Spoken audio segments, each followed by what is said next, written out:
Hola, jueves. Hoy día es nuevamente jueves. ¿Qué jueves hoy día? Jueves 11 de junio. Eh, Estoy en este momento en la mitad de una tormenta muy grande. Y hoy tenemos un invitado muy especial, que es Sebastián, cirujano plástico. Lo vamos a invitar inmediatamente con Sebastián. Vamos a tener una conversación muy divertida. Divertida en el sentido de que es diferente. Diferente en el sentido de que vamos a hablar de estos puntos de vista. Sebastián, muy bienvenido. ¿Cómo estás? ¿Cómo estamos? Buenas noches. Gusto de saludarte, gusto de tenerte aquí nuevamente. Hoy es la segunda vez hoy día. Segunda vez. Ahora vamos con lo bueno. ¿Cómo estás? ¿Cómo estuvo tu tarde? Bien, muy bien. Estuvo bastante relajada. Estuve haciendo algunas cosas que tenía atrasadas, preparando unas presentaciones para algunos congresos. Así que ¿Ya? aproveché de trabajar un poquito. Fantástico. Sebastián, ¿por qué no te presentas tú? Yo hice una somera presentación de ti, pero por favor, me gustaría invitarte a que tú te presentaras con las personas que nos están viendo en este momento.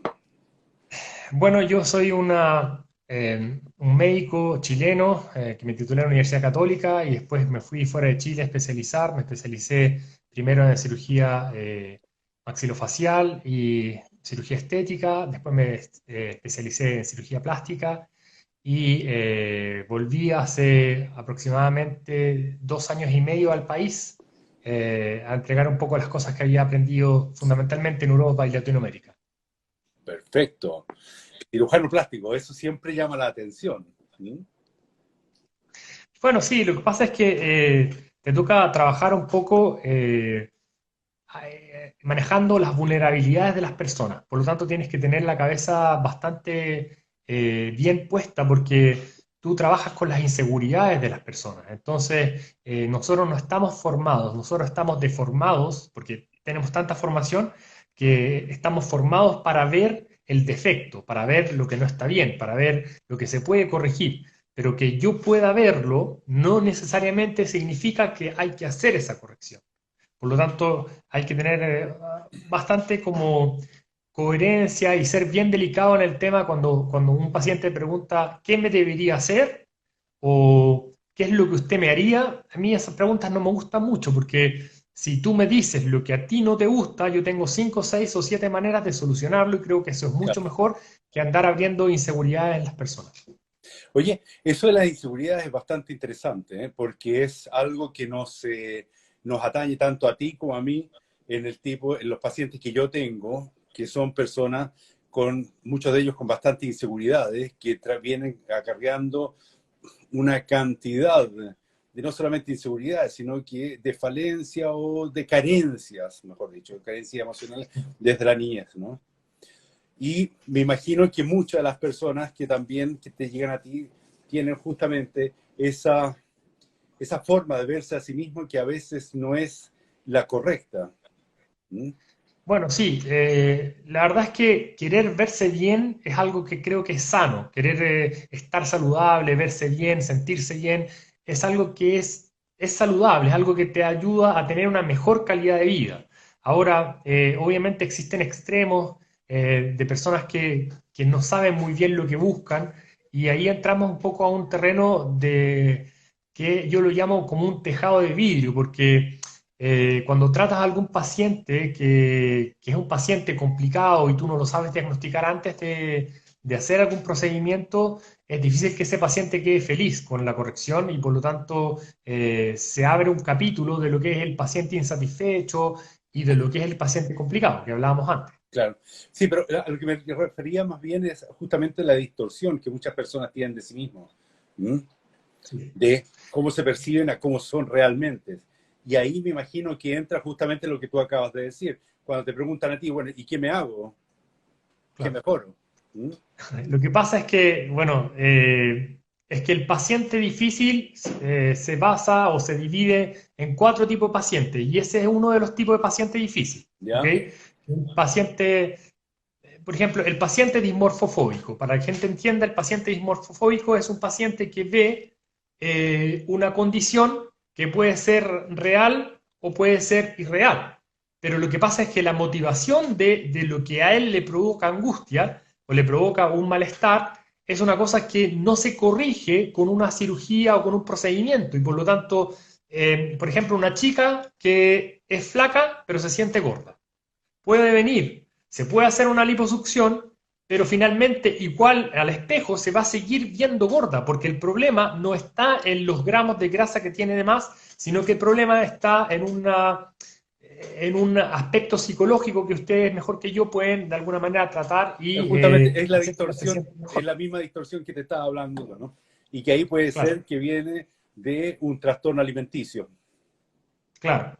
O puede decir que realmente nunca fue gorda, pero que la mamá era ultra obsesiva y la mamá era un palo y todo el día la mamá cuando era pequeña le Claro, decía, te ves gorda, no comas mucho, entonces ese chip ya le entró y es muy difícil que se pueda corregir con una corrección de una cirugía o de un procedimiento, porque si no se trata conjuntamente la parte psicológica, la persona siempre va a quedar como, sí, como insatisfecha, como que no completó, no logró lo que quería con la corrección. Y por eso es muy, muy delicado para nosotros ese tipo de tema, porque cuando tú tratas a un paciente dismorfofóbico, como les dije, la alteración física puede estar presente, puede ser que la chica efectivamente tenga algunos kilitos de más.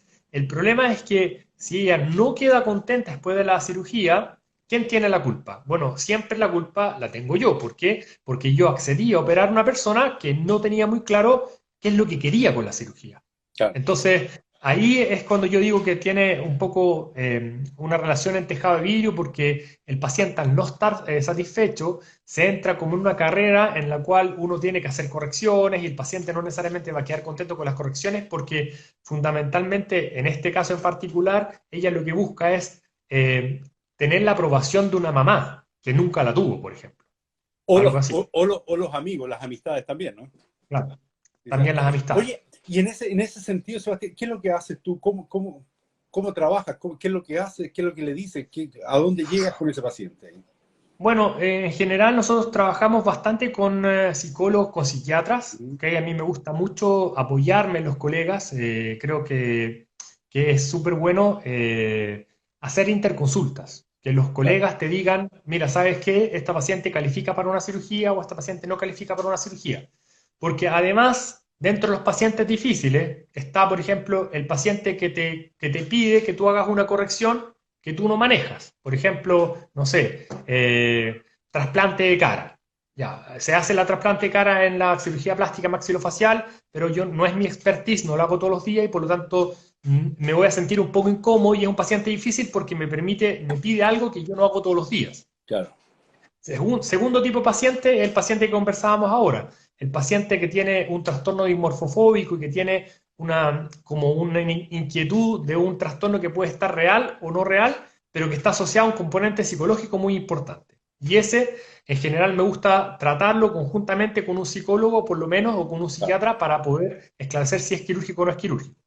El tercer paciente es un paciente que tiene alguna contraindicación física o psicológica, pero que es momentánea o es pasajera. Por lo tanto, ese paciente también se maneja con una interconsulta. Por ejemplo, paciente que se acaba de divorciar, ¿ok? Entonces se quiere poner pechuga, implante mamario. Pero a lo mejor esa condición de haberse divorciado en ella trae una repercusión psicológica muy importante porque es una relación que se acaba y eso significa un duelo y por lo tanto mete a la paciente en una situación psicológica un poco desmejorada para poder tolerar el postoperatorio. Claro. Entonces, esos pacientes también los manejamos con intervención de psicólogo, intervención de psiquiatra, de tal manera de un poco recuperarlos y que puedan afrontar su cirugía de una mejor manera para que no lo pasen tan mal en el postoperatorio. Eso también puede ser válido para pacientes que tengan condiciones médicas que son reversibles. Por ejemplo, un paciente que tiene una anemia. Tiene una anemia y la anemia hay que estudiarla, hay que tratarla, hay que recuperarla y después se puede producir, por ejemplo, el tratamiento o la cirugía. Y también esto se aplica a pacientes, por ejemplo, oncológicos. Por ejemplo, nunca me voy a olvidar de un caso de una paciente que tenía un carcinoma mamario y que vino a la consulta para hacerse una toxina botulínica, porque quería verse sin arrugas. Entonces ahí tuvo, claro, el tratamiento oncológico con radioterapia, con quimioterapia, es una contraindicación para el tratamiento con toxina botulínica porque esos pacientes están un poco inmunosuprimidos. Entonces lo que yo hice fue llamar al oncólogo y le pregunté qué es lo que pensaba y me dijo, mira, ¿sabes qué? Yo creo que al verse ella mejor, se va a sentir enormemente mejor y le va a mejorar la inmunidad y me va a tolerar mejor el tratamiento de Ok. quimio y por lo tanto hazlo. Entonces, ese tipo de cosas que pueden ser como en territorio de nadie es muy bueno como tratarlos complementariamente con especialistas de la salud mental. ¿Mm? Y finalmente, bueno, dentro de los pacientes como difíciles está un porcentaje muy bajo de pacientes, pero que no es tan bajo desde el punto de vista virtual, que son los llamados el paciente malintencionado Ya, o los haters. Los haters. ya. Ahora está muy de moda eso, que es el paciente que no le gustaste, por algún motivo le caíste mal. Entonces él te quiere de alguna manera hacer daño a través de una relación virtual, porque te puede, qué sé yo, decir comentarios negativos, decir cosas feas en las redes sociales, o incluso puede llegar a visitarte a la consulta para lamentarse por cualquier cosa que puede ser una cosa real o una cosa inventada, o por ejemplo para ponerte problemas judiciales, financieros, y una cosa que llama bastante la atención, pero hay que estar formado desde el punto de vista de poder identificar esos pacientes también. Sí, claro, por supuesto. Ahí tienes que tener Sí. mucho ojo, ahí estar atento al paciente. Pero tú lo describes bastante bien, por lo tanto, imagino que eso no es un problema, el darte cuenta, el poder identificarlos claramente, porque yo creo que de entrada en la consulta, cuando ya van con la petición, sabes inmediatamente en qué grupo lo vas a poner, ¿no? Sí, bueno, es como un casillero mental. Yo lo inventé esto porque tenía que enseñarle a mis colegas en unos másteres internacionales que vi en Europa, en Madrid, en Roma, en Estocolmo, en varias ciudades, en Moscú. Di máster de lo que es la estética. Entonces, uno de los capítulos importantes era el paciente difícil. Entonces, para poder enseñarle a mis colegas qué era un paciente difícil, traté de clasificarlo en nuestros cuatro grupos Claro. de alguna manera para que ellos hicieran unos slots y pudieran clasificar al paciente y comportarse de manera correspondiente con él, ¿m? De la manera A adecuada. mí de vez en cuando me llegan pacientes justamente que están en procesos de, sobre todo el bypass gástrico. ¿Mm? Ujú. O me han llegado inclusive aquellos que se lo han hecho y que no han seguido que no han hecho terapia, porque es muy necesario hacer terapia, sobre todo Es que, en es esa. que lo que pasa es que cuando tú tienes grandes alteraciones de tu figura corporal o facial, se puede producir una cosa que es como un desconocimiento de ti mismo. O Claro, sea, tú te ves al espejo y no te reconoces. Y claro. eso es muy fuerte. Yo, por ejemplo, lo tomo mucho en consideración cuando viene una persona a hacerse la nariz después de los 40 años. Porque yo le voy a cambiar el rasgo central de la cara, ¿ok? Mm, Y él o ella se ha hecho 40 años con esa nariz, con esa sí, claro. cara, tiene todas las fotografías de una manera, sus conocidos lo conocen de esa manera, entonces va a tener un impacto psicológico muy fuerte. Por lo tanto, ese tipo de paciente es muy bueno también que haga terapia para poder de alguna manera canalizar y ver si está seguro de hacer la cirugía y también para que pueda como canalizar de manera positiva su nueva imagen. ¿M? Y eso también se ve en los bypass gástricos porque la gente baja 20, 30 kilos de peso. Entonces es una cosa que les provoca bastante angustia a las personas porque la piel le cuelga y también se ven de otra manera. La gente no los reconoce más en la calle. Entonces es una Claro. cosa que llama mucho la atención. No, y también tiene que ver, influye eso, la manera de comer también, que una cosa puede ser tan insignificante, pero justamente cambia todo el sentido de las comidas, cambia todo. Ya no como las porciones grandes, como las porciones más pequeñas, no me entra por la vista esto, pasa con un cuento de hambre, pero un hambre psicológico, y Claro, hay un montón de temas. Ahora, cuando tú sí, hablabas de eso, de la nariz después de los 40 años, o sea, un ejemplo muy básico es si yo me corto la barba hoy día, yo no me reconozco mañana. Entonces, claro, si te haces un cambio a la nariz o te haces algún otro cambio, por supuesto que va a influir no solamente en el reconocer, sino en el estado de ánimo, ¿no? ¿Mm? Claro. Eso también pasa, por ejemplo, mucho con el reposicionamiento maxilomandibular. Cuando hacemos cirugía ortognática y la gente que tiene, qué sé yo, el mentón hacia atrás lo tiramos hacia Ujú. adelante o el maxilar que está retruido lo avanzamos. Eso cambia enormemente los rasgos faciales y entonces la gente no los reconoce y él mismo no se reconoce. Claro. Entonces, tienen que pasar por todo un proceso de reconocerse, redescubrirse y reaceptarse, ¿ok? Porque en cualquier cirugía siempre hay cosas que te van a gustar y siempre hay cosas que a lo mejor no te van a gustar. Por Claro. ejemplo, no sé, estoy pensando así rápidamente que puede ser que estéticamente te encante, pero que hay una parte en tu rostro que queda anestesiada, que no recuperas rápidamente la sensibilidad y eso te preocupa, te angustia. Claro. Puede ser que alguna gente te dice que te ves bien y otra gente que siempre están, la gente envidiosa que te hace comentario negativo porque sí o porque no, te dice que estás mal y justamente tú estás pasando por un momento un poco depre en ese momento y te echa hacia abajo. Entonces, son todas esas cosas que es súper útil tener alguien que te escuche, que te apoye y que te saque hacia arriba cuando tú necesitas. ¿Mm? Oye, y si tuvieras que nombrar dentro de tu carrera, de todo el tiempo que llevas trabajando con esto, alguna cirugía en específico que haya causado y que la tengas en la memoria, ya sea de lo positivo o de estos pacientes difíciles. Tengo muchas, ¿ah? Siempre hago como el paciente difícil del año. Tengo mi ranking personal. Eh, pero, pero, por ejemplo, no sé, se me viene a la mente una cirugía. Yo ocupo mucho lo que es el morphing, el, eh, una simulación ¿Ya? virtual para anticipar los resultados de la cirugía. Ah, ¿Y por qué hago fantástico. eso?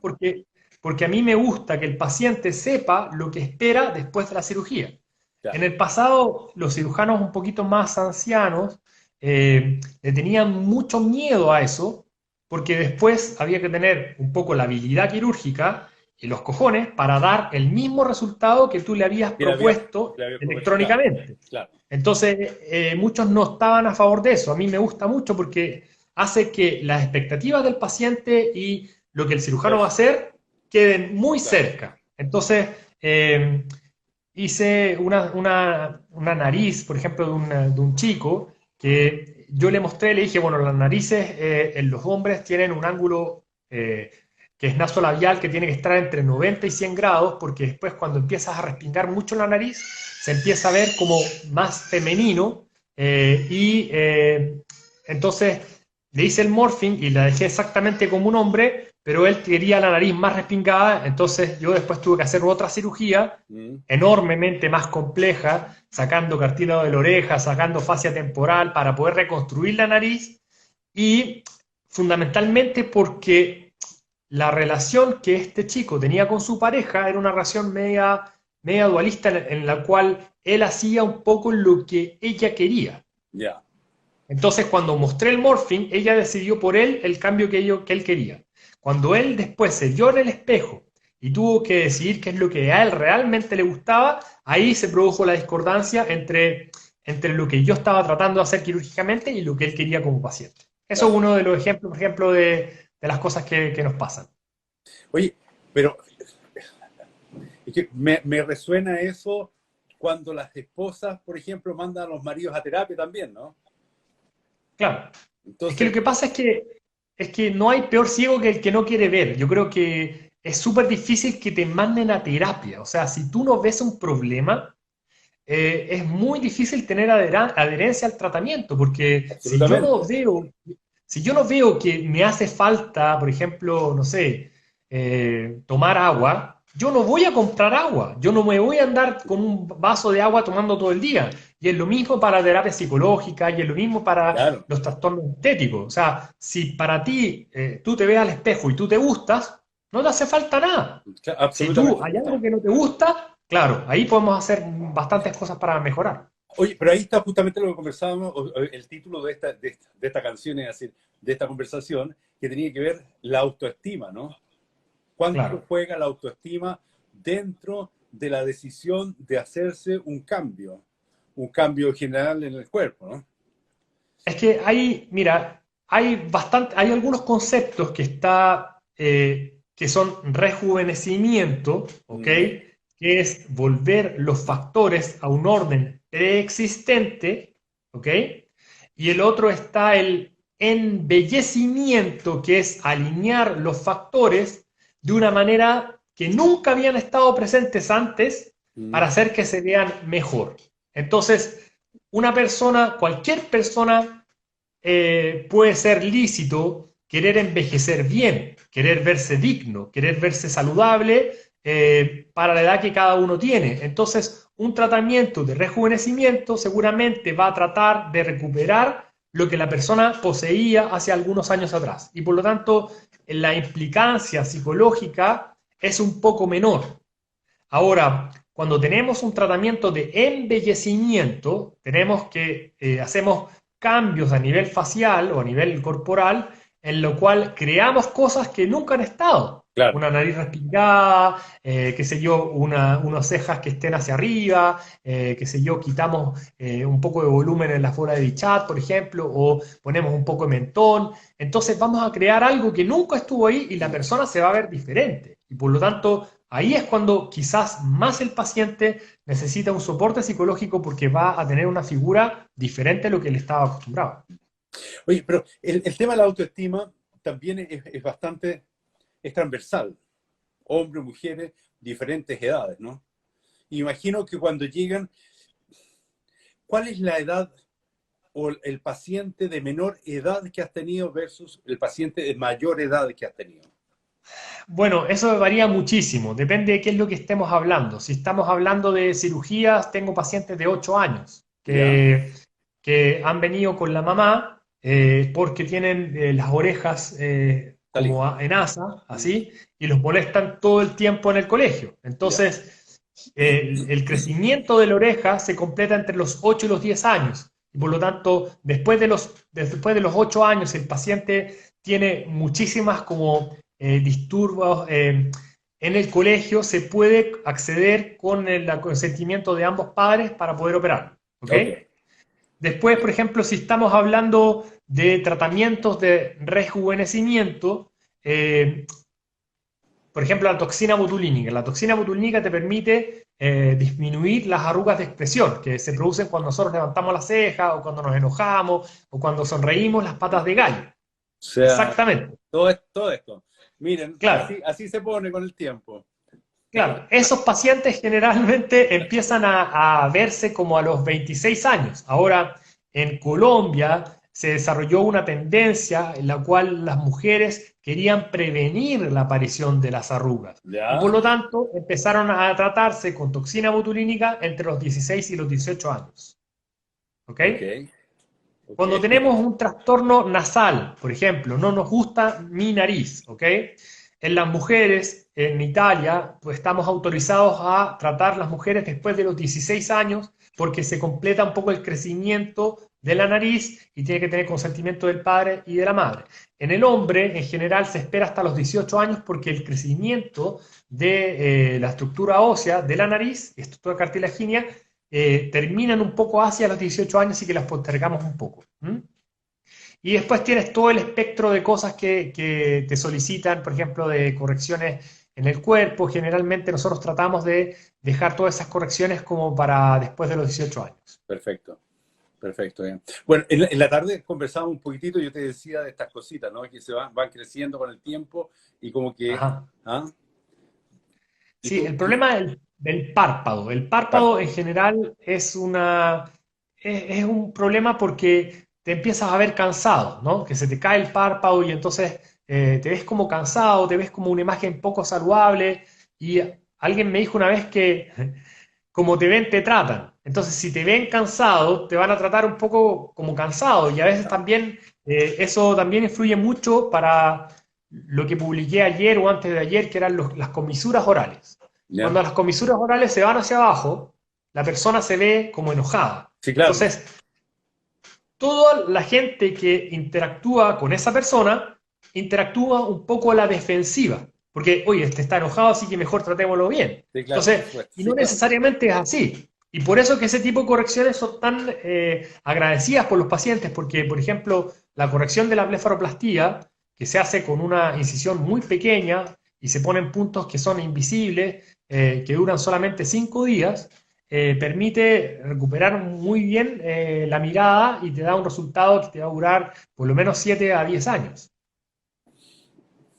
No está mal, No está mal. Y no además está mal. que ahora están muy en boga las tecnologías que son mini invasivas. Entonces, lo que antes se hacía sí, solo sí, con corte, hoy día también hay otras tecnologías que permiten como calentar los tejidos, estimular los tejidos para que se contraigan y evitan un poco hacer cicatrices. ¿Mm? Y ahí están las radiofrecuencias quirúrgicas, que hay una radiofrecuencia muy nueva que salió ahora que se llama Accutite, que es una tenaza muy pequeñita Mm, y que permite entrar en el párpado y ¿ya? en el párpado superior e inferior y prácticamente estira hacia arriba y va tensando todo para que se achique el tejido. ¿Mm? Oye, pero eso es casi ambulatorio, suena como ambulatorio. Sí, es ambulatorio. De hecho, en Estados Unidos eso lo hacen en una sala de procedimiento. Aquí Ya, nosotros lo hacemos en pabellón de cirugía menor, un poquito porque el paciente es un poquito más regalón y le gusta tener que sea un poco de anestesista que le haga una mini sedación, pero en Estados Unidos se hace en sala de procedimiento. ya. O sea, yo podría ir en la mañana y en la tarde ya me vería mucho más Así es. descansado. O sea, claro, la contracción de los O sea, tejidos si en una es, semana más me ven sin esto, ya saben lo que sucedió ya. así es, así es. Bueno, pero siempre hay un poco de convalecencia, ¿ah? Cuando nosotros hacemos procedimientos faciales, en general a los pacientes se les pide que se tomen algunos días de no estar full expuesto a una agenda social intensa, porque puedes tener algún pequeño hematoma, puedes Claro. tener alguna, ¿cómo se llama?, un poco de inflamación. Entonces, si no quieres que te estén preguntando qué hiciste y tener que andar diciendo que te picó un zancudo o que, qué sé yo, te metiste al Claro. sauna o que te dio alergia a algo, 2, 3 días Quédate en la puede casa ser, tranquilo. claro, sobre todo en este periodo es más fácil, creo Más yo. fácil la cuarentena. Oye, a propósito Sí. del periodo, ¿ha habido algún cambio en la cantidad de pacientes con lo que está sucediendo ahora o sigue la misma cantidad Mira, o cómo ha sido? la verdad es que ha habido cambio. Yo tomé una actitud muy sobria con respecto a este tema Ya, porque tengo 2 de mis hijos que viven en Italia. ya, Entonces, ellos entraron primero a la cuarentena y mis colegas me contaban un poco lo que estaba pasando y manejaban un poco el tema en el sentido de que si tú operas a un paciente que está sano, el paciente no tiene ningún problema y en recuperarse de cualquier cirugía o procedimiento estético. El tema es cuando tú operas a un paciente que tiene coronavirus, pero no lo sabe. claro. Entonces, cuando tú operas a alguien que tiene coronavirus, ese virus de alguna manera va a evolucionar de manera más tórpida, de peor manera, y puede tener mayor necesidad de ventilación mecánica por haber hecho una cirugía estética. Entonces, con esos datos, yo tenía que esperar un poco que pasara agua bajo el puente, ver un poco que nos llegaran los test de coronavirus para poder aplicarlo a los pacientes antes de hacerle los procedimientos y ver cómo se comportaba el resto del mundo, porque seguramente creo que este virus de alguna manera nos ha enseñado a poner las cosas en prioridad. ¿Ok? O sea, mucha gente está como siempre como incontenta con lo que tiene. Y este virus, de alguna manera, nos enseñó a apreciar las cosas básicas, las cosas simples. Entonces, si yo tenía que dar un paso al costado por la salud de mis pacientes, sin duda que estaba dispuesto a hacerlo. Así que en ese aspecto bajamos mucho la cantidad de cirugías, bajamos mucho la cantidad de procedimientos por un periodo y ahora estamos recién retomando de una manera bastante consciente tratar de no como atochar mucho la consulta y hacer procedimientos que son mini invasivos, cirugías que no sean muy largas y todos con pacientes con test de coronavirus negativo. Perfecto. O sea que ustedes, una de las cosas que exigen es haberse testeado, haberse hecho el test, o lo hacen en conjunto, Nosotros lo hacemos ustedes lo en la hacen. clínica. Sí, lo hacemos Ya, nosotros mismos en la clínica, tenemos un test rápido y ya, aparte le exigimos a los pacientes radiografía de tórax y exámenes generales. ¿Por ya, qué hicimos esto? Porque hay muchos laboratorios que están tomando análisis, ¿ok? Pero no hay tantos laboratorios que estén tomando el coronavirus, ¿ok? Ahora, si tú eres una persona sana, que ha estado en cuarentena, te has portado bien, no has salido a carretear, no te has tomado ni un copete y te quieres operar, Lo peor que puedo hacer es mandarte a tomar un test de coronavirus en un lugar donde va a haber pacientes que van a estar enfermos de Pero coronavirus. claro, mandarlo al matadero Entonces, directo. claro, entonces yo preferí comprar test, tenerlos nosotros, y los pacientes que estén sanos se hacen todos sus test en laboratorios que no estén tomando coronavirus, de tal manera que no vean pacientes sintomáticos, y nosotros le aplicamos el test de coronavirus un par de días antes de su cirugía, para Ah, estar todos fantástico. seguros que Está va a bien, estar bien. es un buen ¿Sí? resguardo eso. ¿Mm? Sí, es un Oye, buen resguardo, eso, hace los pacientes se sienten más seguros también. ahora, tú dices están retomando, pero en este momento también se habla de que estamos en el pic Claro. del coronavirus, ¿no? O sea, se Sí, espera es que que después de esto comience a bajar, porque al parecer sí, se ve bastante yo complicado. creo que estas son las peores semanas, de verdad. Ahora, es muy curioso ver un poco cómo la opinión pública condiciona el pensar colectivo y también el comportamiento colectivo. Porque, por Mm, ejemplo, tenemos países que nunca cerraron. Por ejemplo, Alemania. Alemania jamás cerró. Pero claro, los alemanes son alemanes. Y por lo tanto, si le dicen 2 metros, son 2 metros. claro. Y si le dicen no ocupe la medida pública o los medios de locomoción, no los ocupan. Mm, Y también tiene una caja o una espalda grande, porque es el segundo país más exportador del mundo, y la gente que no tiene dinero le llega la pensión inmediatamente y se puede quedar en la casa. sí, claro. Aquí en Chile es una situación en la cual tratamos de imitar un poco los alemanes, pero somos latinos. Entonces, por eso que nuestras cifras, que parecían muy buenas a inicio, ahora ya no están tan buenas. ¿Ok? Claro. Y por otro lado tenemos los casos como Brasil o como Estados Unidos, como Inglaterra, que nunca cerraron, pero, pero también ahí se vieron demasiados casos porque no se cerró nunca. Entonces, digamos que estamos como un poquito mejor que esos países y un poco peor de los países que la han tomado como un poco más de seriedad. La situación no es muy agradable, está bastante complicada. Yo me mantengo fuera, me mantengo en una burbuja, estoy en el medio ahora de una tormenta, tengo unos vientos huracanados afuera, tengo una lluvia, ¿m? Wow. Es bastante divertido, pero ¿Dónde pucha, estás? estoy en el campo, yo vivo en el campo, me fui de Santiago en marzo y vivo en la mitad de un cerro. Excelente, excelente. Yo también estuve parte de la cuarentena, pasé como 60 días en mi casa que es el campo también, es cerca de la playa, pero es el campo porque cuando yo vi que la Sociedad Americana de Cirugía Plástica recomendaba no operar hasta que estuviera la situación un poco controlada, cuando vi que en realidad la, no se sabía muy bien cómo se contagiaba el virus, ahí nosotros cerramos la consulta como por 50, 60 días y ahí estuve fuera.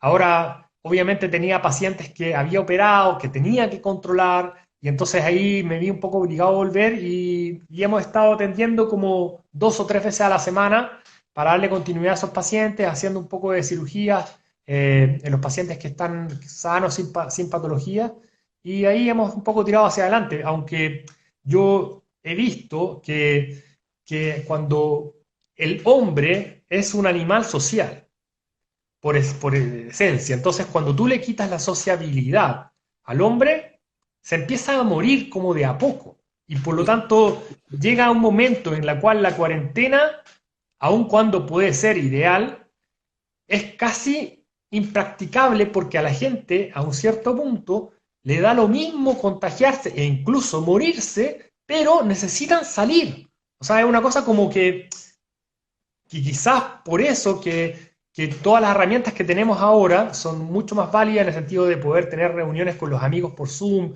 poder sociabilizar de manera virtual, es fundamental para mantenerse con la cabeza sana. Por eso yo le digo a mis pacientes, y les dije en el live que hice hace una semana o 2 semanas atrás, que se arreglaran como para salir por lo menos una vez a la semana. Claro. Porque aunque no salgan, el hecho de cuidarse de su imagen, de cuidarse de su aspecto, de preocuparse, de hacerse un nanay, de regalonearse, va a hacer que de alguna manera se sientan mejor, que su inmunidad mejore y que su cabeza trabaje mejor también. Y por supuesto, ahí va nuevamente el tema que tiene que ver justamente con la seguridad, cómo te ves, con la autoestima, mejorar tu autoestima, no decaerte, seguir haciendo lo que haces, poner orden en la vida, ¿no? Porque la Claro, cuarentena no significa dormir hasta las 3 de la tarde y estar despierto hasta las 5 o 6 de la mañana, no. etcétera, etcétera, sino que es vivir una vida organizada, pero también comenzar a aprender a estar contigo mismo. Y eso es lo que a las personas les cuesta. ¿Mm? A usted le ha aumentado mucho el trabajo, me imagino, ¿no? Digamos que yo no me quejo, digo que trabajo diariamente y tengo mis pacientes y tengo muchos pacientes de fuera también y el fuerte que se está dando es no solamente las terapias, sino que también las regresiones. Porque como yo trabajo con regresiones, entonces justamente hoy día tuve una regresión de una chica de Canadá y bastante interesante. Así que sí, creo que los psicólogos en general. Ahora, hay un aspecto y es que muchas de las personas hoy día están recién acostumbrándose o están tomándole el ritmo a esto de hacer las terapias online. Generalmente las personas quieren lo presencial. ¿Mm? Sí, pero en eso tengo una pregunta, porque estuve discutiendo con unos amigos y yo creo que hay muchas cosas que con esta pandemia no van a volver al lugar donde estaban antes. O sea, hay muchas empresas que el recurso humano se dieron cuenta que es un recurso que tiene mucha vulnerabilidad y por lo tanto van a subcontratar sus empleados y van a trabajar desde la casa como si fueran Uber y le van a pagar por prestación. Y Pues sí, muchas cosas que estábamos acostumbrados a que se hicieran de manera presencial, yo creo que ya no se van a hacer. Mi hermano, por ejemplo, trabaja en retail y él me contaba que antes de la pandemia se vendía aproximadamente un 10% de los productos online. mm, Y ahora, bueno, después de un mes de la pandemia, las cifras habían aumentado un 25% y hoy claro, día probablemente es alrededor de un 50 o claro, 60%. Entonces, cuando tú ves que hay cosas que puedes hacer sin estar necesariamente ahí, cuando esto pase, yo no sé si vamos a volver como full a lo que se hacía antes. Yo no sé si toda la gente va a querer, por ejemplo, ir a la consulta del psicólogo cuando puede hacerlo desde su casa. y O sea, no, cómodamente, no, y pueden estar fumando su claro, cigarrito, pueden estar sentados, claro. recostados en su cama. Yo personalmente, y se lo he dicho a los pacientes, que yo difícilmente voy a retomar las sesiones presenciales, porque significaría para mí tener que volver a trasladarme a Santiago. Yo no quiero volver a trasladarme a Santiago. ¿Mm? Eso Claro. es uno. Y lo otro, lo que tú decías, yo creo que los empresarios también, las empresas se dan cuenta de que la gente puede trabajar a distancia, se les puede controlar lo que hacen, y eso también les va a ayudar a bajar los costos de la infraestructura. Sí. Bueno, Entonces, y mira, es como, yo el año 2011 me fui a Suecia, yo viví muchos años en Suecia, pero retorné, volví a Suecia nuevamente y estuve trabajando. Y en mi oficina, donde yo trabajaba, éramos alrededor de 18 personas. ajá, Nos encontrábamos los 18 una vez al mes cuando teníamos reuniones. El 70% de las personas que trabajaban en esa oficina trabajaban de la casa y no los veías nunca. Por lo tanto, nadie tenía su propia oficina, sino que habían oficinas donde eran compartidas, entrabas y salías. es que bueno, Suecia tiene muchas cosas espectaculares y algunas cosas muy, muy curiosas. Yo, por ejemplo, cuando estuve dando cursos en Estocolmo, me quedé impresionado que Estocolmo, los departamentos que eran monolocales para una persona costaban casi más que los que eran para dos o para tres, porque es una de las ciudades que tiene más solteros en el mundo y que la gente quiere vivir sola. Entonces, es muy independiente la sociedad sueca, creo. Y claro, o sea, los departamentos de un ambiente son muchísimo más que los departamentos con un dormitorio. Así es. Entonces, Es claro, increíble. Suecia es un país donde, por ejemplo, el teletrabajo ha existido los últimos 20 años y todas las Yo, personas confían en que hacen su pega. Y hay jornadas laborales que son flexibles. puedes entrar hasta las 9, 9:30 de la mañana, te vas más tarde, te vas a las 5:30, 6 después, ¿no? Pero vas siempre Creo que, compensando. creo que este periodo de pandemia, bueno, por una parte ha sido bastante duro del punto de vista anímico, del punto de vista psicológico. Mucha gente, claro, la ha pasado mal, pero también es como una oportunidad de conectarte contigo mismo, lo que tú decías, de ver qué es lo que te hace feliz en la vida. Porque, claro, ahora, ¿cuántos queríamos tener un control remoto para ponerle pausa a la vida? ¡Pac! Porque nuestra vida era demasiado rápida. Claro. Entonces nunca teníamos posibilidades de bajarnos la micro y ver cosas o de no hacer nada o de quedar en un estado de inercia que te permita tomar buenas decisiones. Entonces, esto creo que puede ser un muy buen momento para las personas para que hagan una reflexión de qué es lo que quieren de la vida, de qué es lo que los hace estar felices con sus vidas y también de cultivar cosas que no hacían todos los días. O sea, no sé, un amigo, un cirujano plástico de Torino, me dijo, yo siempre quise tocar la guitarra y nunca había tenido el tiempo y ahora, con esto de la cuarentena, estoy encantado de la vida porque estoy tocando guitarra. Y ese tipo de cosas, como hacer que seamos unas personas como más globales, más, que tengamos más matices, que no seamos tan monofacéticos, que no hagamos solamente una cosa, que podamos ver la vida de manera más entera y también de ser un poco más solidarios, de ver un poco hacia el lado qué es lo que está pasando. Oye, aquí hacen varios comentarios, ¿no? Eso de que no se debe perder el contacto social. Yo creo que estamos totalmente de acuerdo, el contacto social nunca se va a perder. Lo que No, es muy sí estamos, importante. lo que estamos hablando de que seguramente va a haber un cambio en lo que es laboral, en la parte laboral. El contacto social. Ahora, yo pienso que el contacto social durante un periodo bastante largo va a ser también con bastante esto de tener cuidado con el otro, porque el corona no se pasa, no se termina en agosto y ya todo, y se acabó en agosto, sino que esto va a continuar. Por lo tanto, en el momento cuando ya la gente comience a acercarse, a juntarse, a salir nuevamente, igual va a haber un recelo ante los encuentros sociales. Esto de que estoy esperando para salir a abrazar el mundo, yo no pienso que vaya a ser así tan No, no, yo fácil. tampoco pienso que va a ser así. Yo te quiero solamente contar bueno, yo viví más de 10 años en Italia y, y tú veías de repente algún japonés o algún chino viajando que estaba con una mascarilla. Y era una Claro, imagen violenta, porque como, hoy estará enfermo, claro, ¿qué le pasa? ¿Está loco? ¿Por qué está con una mascarilla? Entonces te violentaba el hecho de ver una persona que estuviera con mascarilla porque nadie usaba mascarilla. Y ahora, al principio pasó lo mismo acá, porque como que salías a la calle y veías a alguien con mascarilla, pero la mayoría no ocupaba mascarilla y era violento, te violentaba mirarlo. Y ahora se produjo lo inverso.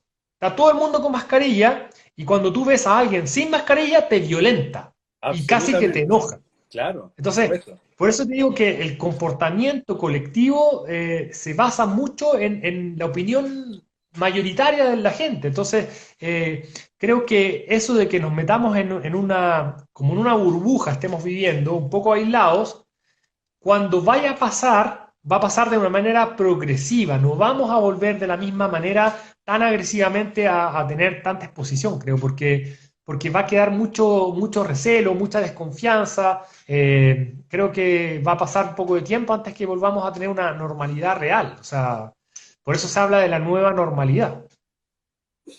Algo totalmente diferente. Yo creo que aquí estamos de acuerdo en que la parte social siempre va a estar. La educación también va a ser importante que sea presencial para ciertas habilidades sociales que los niños necesitan desarrollar. Estamos completos, pero también va a ser desde otra perspectiva. Creo que no va a ser lo mismo. El aula va a tener que cambiar. Todo va a cambiar. Todo cambia al final, ¿no? O sea, es que lo que pasa es que en Estados Unidos el homeschool se habla hace por lo menos 10 años o más, ¿ok? Niños que se educan en sus casas, pero que Claro, carecen de cualquier interacción eh, social o de amistad con sus pares, ¿ok? Y eso, si tú lo sumas con una sociedad que permite el uso de armas, ¿ok? Se hace enormemente riesgoso. O, o que metes, por ejemplo, que esa persona termina siendo policía, pero como no tiene interacción con sus pares, no sabe cómo medirse y cómo limitarse, por lo tanto es súper Claro. riesgoso. Ahora, sí podría llegar a desarrollarse un modelo en el cual la educación sea presencial y no presencial. O sea, que los niños no tuvieran que ir todos los días a hacer su actividad en el colegio, sino que fuera un poco como quizás 3 días y 2, o una cosa como una semana sí, otra no, porque también creo que quizás este modelo llega para hacernos aprender un poco cosas, o sea, los papás no tienen tiempo para estar con los hijos porque trabajan mucho, y mucha gente le cuida o les da el cuidado a sus hijos que sea, a sus padres, a los abuelos en Europa. Aquí se ocupan mucho las asesoras del hogar, pero eso quizás este momento nos da la posibilidad de darnos cuenta que quizás es necesario la presencia de los papás en la casa, que es necesario la interacción con los hijos, y que quizás tal vez en un modelo educacional un poquito más progresista podría aplicarse una modalidad como dual, en el cual se favorezca un poco la presencia y educación desde la casa, y un poco también presencial para poder tener esas habilidades más blandas. Absolutamente, y este podría ser una partida para algo totalmente nuevo, donde se podrían tomar ejemplos de países como Finlandia, que tiene una educación que es la mejor del mundo, donde los niños van menos horas al colegio, sí interactúan, pero también ahí están los padres. Ahora, yo pienso que este tiempo, hay muchas familias que la han tomado de muy buena manera para aprender a conocerse entre ellos. ¿Mm? Ajá. Sí, o sea, a mí me llama mucho la atención o sea, si tú no haces nada y te quedas en tu casa acostado y viendo tele todo el día, obviamente te vas a deprimir, vas a engordar 50.000 kilos y te vas a enfermar. Mm. Entonces, el momento en que tenemos que escapar de esa solución, tienes que inventarte de nuevo y darle tiempo a las cosas que antes dabas por descontado. O sea, las relaciones interpersonales, quizás yo me daba cuenta, por ejemplo, que no llamaba siempre a mi padre o a mi madre, y ahora una vez por semana los llamo para ver cómo están, para ver qué tienen, para Claro. ver si les falta algo. Mm. Y esa cosa quizás de la distancia, de darte el tiempo para pensar un poco en el otro. Eso es lo que yo digo, que este es un tiempo para pensar que el uno quiere, pero también para pensar en el otro, para pensar cómo puedo de alguna manera ser un poquito más solidario. ¿Qué habilidades tuyas descubriste durante este tiempo? Una habilidad nueva, que Eh, no la tenías, pero que la descubriste. bueno, yo creo que la inercia es muy útil. Yo soy muy hiperactivo, ¿ok? ¿Ya? Tengo como que me gusta hacer muchas cosas y variar, y eh, hace un tiempo me preguntaban que qué cirugía me gustaba más hacer, y yo le dije todas. ¿Y por qué todas? Porque cuando hago una cirugía que me empieza a quedar muy bien, ya me aburro, ya no es un desafío. Ok. Entonces, me gusta cambiar, cambiar, cambiar, innovar. Y en este aspecto, la inercia de la no acción hace que si tú tienes, por ejemplo, un milkshake o un batido en un jarro, está todo como volando. Y por lo tanto, las cosas no se sedimentan y tú no puedes ver con claridad hacia dónde estás yendo. Ujú. Entonces, eso fue lo más valioso que yo rescato de este periodo, que me ha dado mayor lucidez de mente para saber dónde estoy, hacia dónde voy y qué es lo que yo quiero. Eso es fantástico. Eso es un estado de conciencia la cual sería favorable que todos aplicaran. Porque el estado de conciencia, cuando tú comienzas a ser consciente, comienzas a ser además coherente con tu propia vida, vas a vivir una vida mucho más feliz. Y es lo que tú dices. ¿Dónde estoy y qué es lo que quiero lograr hacer? ¿Y cómo logro hacer lo que quiero? ¿Mm? Bueno, yo leí mucho, a mí me gustaba mucho la psiquiatría y la psicología. Durante mi formación de pregrado hice, creo que 3 meses de psiquiatría, porque era muy importante para lo que yo me iba a dedicar después. La estética está muy, muy relacionada con la psiquiatría y la psicología. Ujú. Entonces, eh, la verdad es que eh, cuando tú te pones en un lugar en el cual tú vas a trabajar con la vulnerabilidad de las personas, vas a trabajar con la inseguridad de las personas, tienes que desarrollar mucho lo que es el tacto, de ver cómo te aproximas, de ver con qué grado de intimidad puedes lograr con el paciente para poder entender lo que él quiere, jamás herirlo y poder hacer correcciones que sean lo que el paciente se espera. Eso es esencial. Y eso te pasa a ti también, lo que llamamos el rapport, ¿no? Que tienes que Sí. tener un buen feeling con el paciente, porque si no tienes el buen feeling, te aparecen estos haters que tú llamas, ¿no? Claro, bueno, lo principal para poder ayudar a alguien es entender lo que quiere, ¿ok? Y dentro de los libros que yo he leído, Oye, Sebastián, disculpa. libros- Soledad, sí. tu tía Soledad te está saludando Ah, un besito. de Un Estados besito Unidos. para la tía Soledad. Dentro de los libros que he leído, hablaban mucho de que una de las principales razones por la cual la gente no es feliz en la vida es porque muchos no saben lo que los hace ser felices. Entonces, si tú no sabes cuál es tu norte, difícilmente vas a encontrar el norte porque no sabes lo que es. Entonces, a veces cuando yo hago correcciones de estética, y el paciente no se explica bien, no tiene claro lo que quiere, no tiene claro qué es lo que quiere corregir, es un caso súper riesgoso porque yo no sé si lo voy a poder dejar feliz. Eso es lo que se llama la paradoja de la felicidad. Cuando buscas la felicidad y haces todo lo contrario para llegar a la felicidad. ¿Mm? Así Y hay es. muchas personas que piensan que la felicidad está en cualquier parte del mundo, subiendo cerro, bajando cerro, y la felicidad en realidad la tienes tú. Sí. Y Bueno, dentro de tu en estado de cirugía, conciencia, dentro de tu estado de conciencia, te vas a encontrar contigo mismo y vas a encontrar cuál es tu felicidad. en cirugía estética es una línea muy sutil, porque resulta que si yo trabajé en oncología de mama, en oncología de cabeza y cuello, y claro, el paciente tiene un cáncer muy grave, se lo sacas y le salvas la vida. Entonces, es una cosa como que no tiene mucha doble interpretación. Pero cuando tú trabajas en estética, la cirugía puede salir perfecta, pero si el paciente no percibe la mejoría estética y no la aprecia, tienes un problema, aun Claro. cuando la cirugía sea perfecta. Sí, claro. Por eso que hay que hacer el diagnóstico antes, por eso que hay que tratar de entender muy bien lo que el paciente quiere antes, porque para no tener que lamentar después como que no quede contenta el paciente. Mira, para ir entrelazando lo que tú dices y lo que me sucede a mí, una de las cosas que yo hago más énfasis en las sesiones, sobre todo en las primeras sesiones, el estado de conciencia. Soy muy recurrente en el estado de conciencia. Para mí es muy importante que las personas sean conscientes de sus pensamientos, sean conscientes de sí mismas, porque podemos estar en terapia 6 meses, pero si tú no eres consciente de lo que te va sucediendo, de los logros que vas haciendo, de los cambios que vas haciendo, no te vas a dar cuenta de absolutamente nada. Vas a pasar 6 meses y vas a pensar que está todo igual, cuando sí han habido cambios. ¿Mm?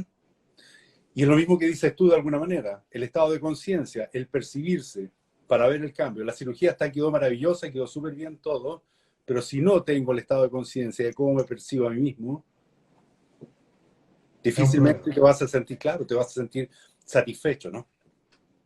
Sí, bueno, hay cosas muy, Porque tampoco sabes lo que quieres. claro, hay cosas muy importantes en la vida, como por ejemplo la nutrición o la terapia psicológica, que deberían enseñarse siempre. O sea, las personas, todas deberían hacer terapia en algún momento de su vida. Todas. ¿Por qué? Porque te da un punto de referencia, te da una perspectiva, te dice dónde estás y hacia dónde vas, hace poner la pausa para poder analizar tus comportamientos y que no sean una cosa automática, sino que no sea acción-reacción, sino que tú puedas pensar para modificar tu comportamiento. Claro. Y extrañamente, por mucho tiempo se pensó que la gente que hacía terapia estaba loca o qué sé yo, le faltaba una tuerca. Por ejemplo, a mí me pasa mucho de tener que atender gente que obviamente tiene problemas de sobrepeso porque no sabe nada de nutrición, porque la nutrición no se la enseñan en el colegio, no se la enseñan en la universidad, a menos que estudies específicamente nutrición. Claro. Y son armas súper importantes que te afecta tanto tu salud, bueno, intestinal, nutricional, como tu salud mental. Absolutamente. Cuerpo y mente tienen que ir de la mano siempre. ¿Mm? siempre. Mente Absolutamente. sana en cuerpo sano. Así es. Sebastián, fue un placer. Oye, tengo que darte, me mandaron por interno, nos vimos ¿Ya? hoy día en la tarde haciendo este corto que hicimos, que aprovechamos de conversar, y dos personas que me siguen a mí te mandaban a decir que eres un guacho rico. Tengo que decírtelo, porque si no después me lo van a cobrar por interno, así. Bueno, un besito para todos y ha sido realmente un placer estar hablando contigo y un placer conocerte de verdad. Bien, oye, tengo que contestar, el gato es mío que quiere salir, por eso anda maullando aquí. Oye, Sebastián, fue un placer, un gusto haberte estado contigo, conversar, espero que haya una nueva oportunidad y cualquier cosa, si en algún momento quieres vivir una vida anterior, ya sabes dónde vas a ir. Excelente, me parece muy bien. Saludos a todos y muchas gracias por la invitación. ¿Mm? Nos vemos, muchas gracias a ti. Nos vemos muy pronto. Chao, chao. Chao, chao. Esa fue esta conversación, espero que les haya gustado, una conversación diferente, desde otro punto de vista.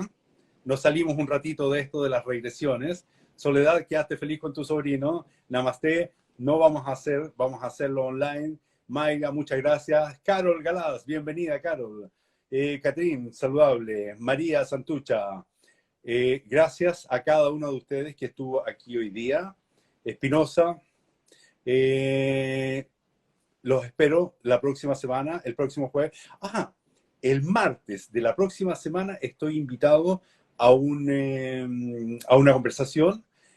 Van a encontrar que vamos a ir subiendo la información a partir del día lunes para que nos sigan en esa conversación que va a ser muy interesante también. Y el próximo jueves, sorpresa, sorpresa. Muchas gracias y les deseo un feliz fin de semana. Si hace frío, abríguense. Si está lloviendo, cuídense, ¿ok? Un beso a cada uno de ustedes. Adiós.